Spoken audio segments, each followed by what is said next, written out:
Estudo Bíblico, Jeremias 38, capítulo 38, versos 1 a 28. Esses acontecimentos parecem ter se passado depois daqueles do capítulo anterior, perto do final do cerco, quando, desesperado, o partido anti-Babilônia na corte procurou se livrar do seu oponente mais vigoroso.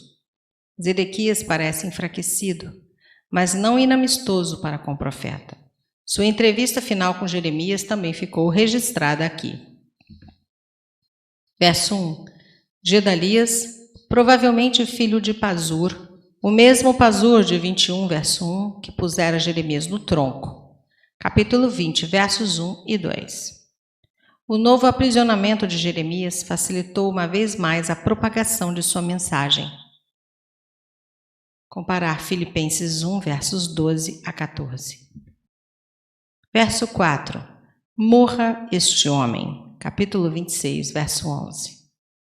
Afrouxa as mãos dos homens de guerra, isto é, Jeremias, ao proclamar a vitória da Babilônia, foi visto como um traidor de Judá.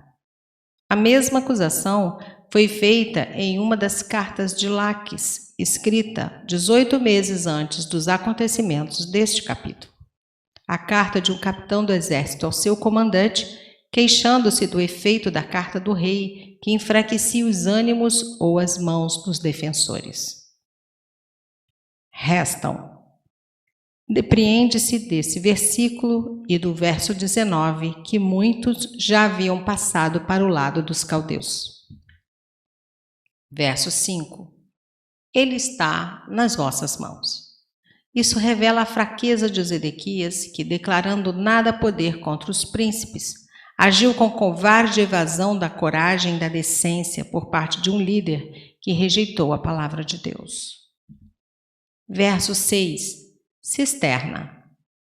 Jerusalém tinha muitas cisternas que eram usadas para conservar água de chuva para os meses secos de maio a outubro. Neste caso, a ocasião foi pouco antes dos babilônios terem feito uma brecha nos muros de Jerusalém em agosto de 587 a.C. Não havia água, senão lama. Os príncipes assassinos, verso 4, deixariam o porta-voz de Deus morrer de sede, fome, hipotermia ou falta de ar, caso ele afundasse na cisterna. Salmo 69, versos 2, 14, uma referência ao Messias. A morte era o objetivo dos príncipes, ainda que talvez não quisessem a culpa de terem derramado o sangue de Jeremias.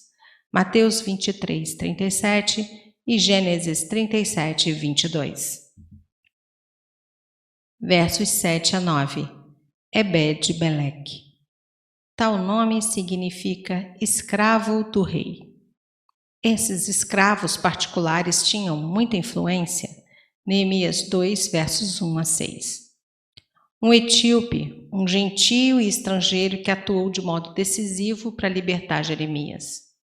Talvez um dos guardadores do harém real, eunuco, esse homem posteriormente teve a sua própria vida salva por Deus, bem como foi elogiado por ele pela sua fé. Capítulo 39, versos 15 a 17. Ironicamente, um profeta foi salvo por um escravo estrangeiro de morrer nas mãos dos próprios compatriotas, eles que eram reputados por povo escolhido de Deus. Assentado à porta.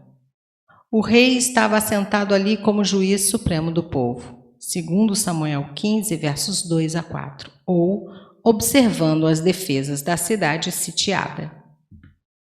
Verso 12. Axilas. As cordas foram postas onde mais provavelmente cortariam o profeta em resultado do peso de seu corpo.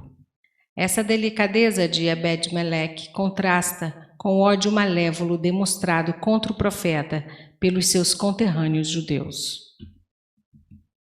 Versos 14 a 23.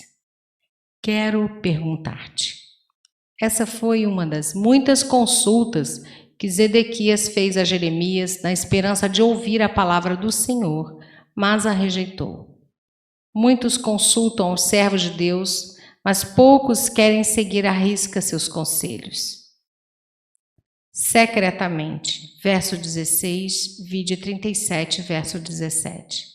A palavra do Senhor era que ele deveria render-se, e sua resposta por causa da rejeição dela foi calamidade para Jerusalém, a prisão do rei e a tragédia para sua família e para outros que estavam no palácio.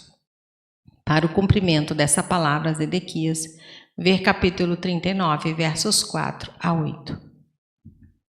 Verso 14, terceira entrada. Provavelmente idêntica à que é chamada de entrada real, segundo Reis 16, 18.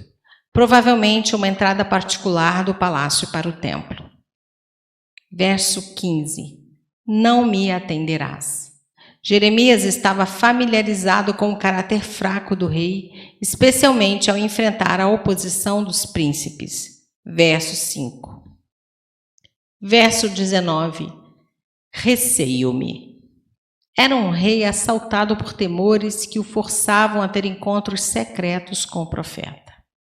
Alguns judeus se renderam, capítulo 39, verso 9 e 25, verso 15. O rei temia que os caldeus o entregassem àqueles para ser torturado. Esses temores imobilizavam-no de tal modo que ele não podia seguir o conselho de Deus. Verso 21, revelou, dado na forma de uma visão, capítulo 24, verso 1. O verso 22 é a visão das mulheres zombando do rei ao deixarem o palácio. Verso 22, as mulheres que ficaram. O rei conquistador sempre tomava posse do harém do inimigo derrotado, segundo Samuel 16, 21 e 22. 10.000 pessoas, inclusive sacerdotes, técnicos e autoridades, foram levadas juntamente com Jeoaquim em 597 a.C., segundo Reis 24, 10 a 17. A segunda metade do versículo representa as mulheres do harém real enunciando um oráculo enquanto eram levadas. Os teus bons amigos, literalmente, homens de tua paz.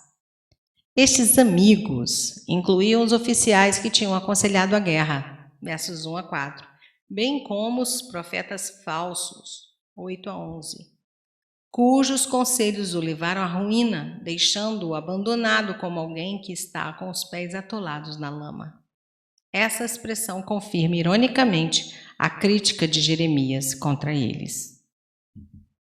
Verso 27. Todas as palavras que o rei lhes havia ordenado. Jeremias não recorreu à mentira ilusória aqui. O que ele disse era a verdade, embora não tenha contado todos os detalhes da conversa, os quais os príncipes não tinham direito de conhecer. Nota: o capítulo 38 nos mostra quantas vezes o interesse dos grandes quer abafar a plenitude da mensagem de Deus.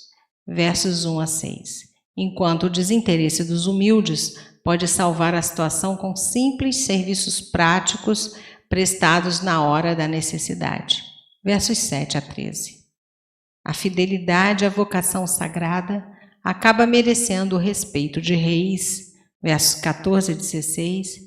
Mas isto não é motivo para um servo de Deus medir palavras em declarar toda a vontade de Deus aos soberanos.